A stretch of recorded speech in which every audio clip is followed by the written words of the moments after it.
Saudara-saudari yang terkasih, kita jumpa lagi dalam Pelita Hati hari ini, Selasa tanggal 7 Juli 2020, hari biasa dalam Pekan Biasa yang ke-14.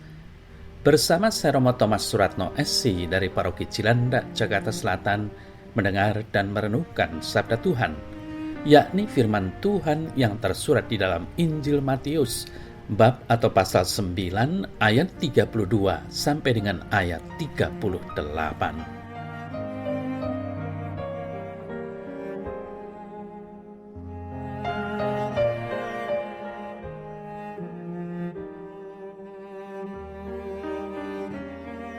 Pada suatu hari, dibawalah kepada Yesus seorang bisu yang kerasukan setan. Dan setelah setan itu diusir, dapatlah orang bisu itu berkata-kata.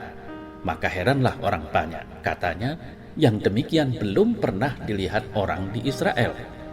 Tetapi orang Farisi berkata, dengan kuasa penghulu setan ia mengusir setan. Demikianlah Yesus berkeliling ke semua kota dan desa. Ia mengajar dalam rumah-rumah ibadat dan memberitakan Injil Kerajaan Sorga, serta melenyapkan segala penyakit dan kelemahan. Melihat orang banyak itu, tergeraklah hati Yesus oleh belas kasihan kepada mereka, karena mereka lelah dan terlantar seperti domba yang tidak bergembala. Maka katanya kepada murid-muridnya, tuaian memang banyak, tetapi pekerja sedikit. Karena itu mintalah kepada Tuan yang empunya tuaian, supaya ia mengirimkan pekerja-pekerja untuk tuaian itu.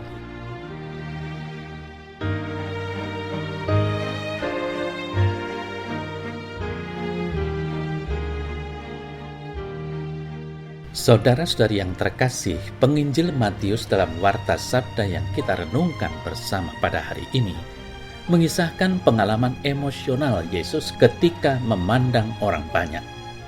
Matius mencatat bahwa Yesus melihat orang-orang itu lelah dan terlantar seperti domba yang tidak mempunyai gembala. Sebelumnya ia mengajar dalam rumah ibadat. Yesus merasakan kehausan orang-orang akan Injil atau kabar baik. Tidak ada yang pernah memberitahu orang-orang itu kabar baik tentang Allah yang rindu untuk mendekati umatnya dan menjalin hubungan penuh kasih tanpa jarak dengan umatnya. Saudara-saudara yang terkasih, Yesus juga menyembuhkan orang-orang sakit dan lemah.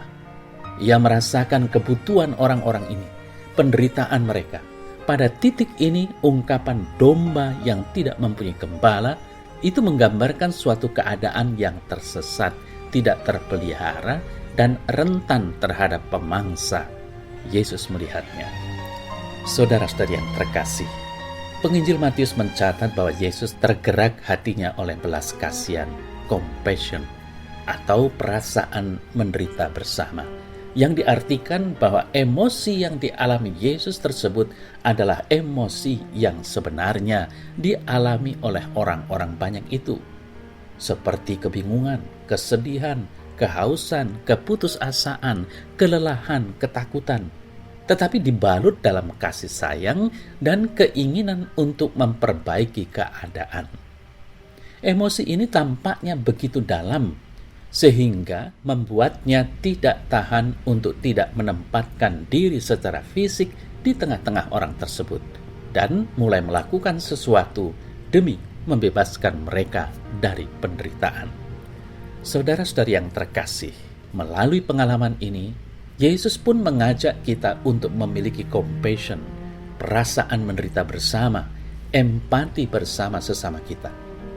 Dan untuk bisa sampai perasaan-perasaan ini, maka tentunya kita perlu mampu untuk mengalahkan ego kita, meninggalkan kepentingan kita sendiri dan melihat orang lain sebagai wajah Allah yang tersamar. Compassion, perasaan menderita bersama, empati, ada show di dalamnya. Berbuat demikian hanya supaya dilihat dan dipuji orang, tetapi sungguh keluar dari sebuah ketulusan hati. Dengan ini, kita telah menjalani tugas kemuridan kita. Jangan pernah jemu untuk berbuat baik. Saudara-saudari yang terkasih, Pada masa pandemi COVID-19 ini, kita semua menyadari hidup kita penuh harap-harap cemas dan di sekeliling kita banyak orang yang mengharapkan pertolongan. Dan kita sendiri kemungkinan bertanya, apa yang bisa kita perbuat dalam keadaan seperti saat ini? Yang jelas bela rasa satu sama lain sangat diharapkan. Kita harus mengakui di dalam diri orang-orang yang butuh bantuan itu tersamar wajah Tuhan Yesus. Kita masih ingat akan sabda Yesus sendiri, barang siapa berbuat sesuatu kepada saudaraku yang paling hina ini, engkau telah berbuat sesuatu kepadaku. Maka tidak bisa tidak, kita harus berbuat sesuatu. Jangan hanya memikirkan diri sendiri yang penting kita aman. Tidak. Sekali lagi kita harus berbela rasa terhadap mereka. Sekali lagi inilah compassion dan komitmen yang harus senantiasa kita bangun sebagai umat beriman.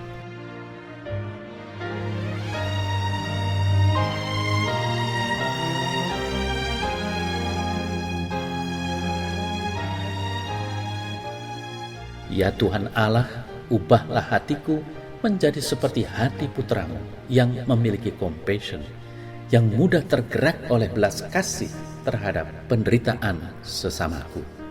Amin.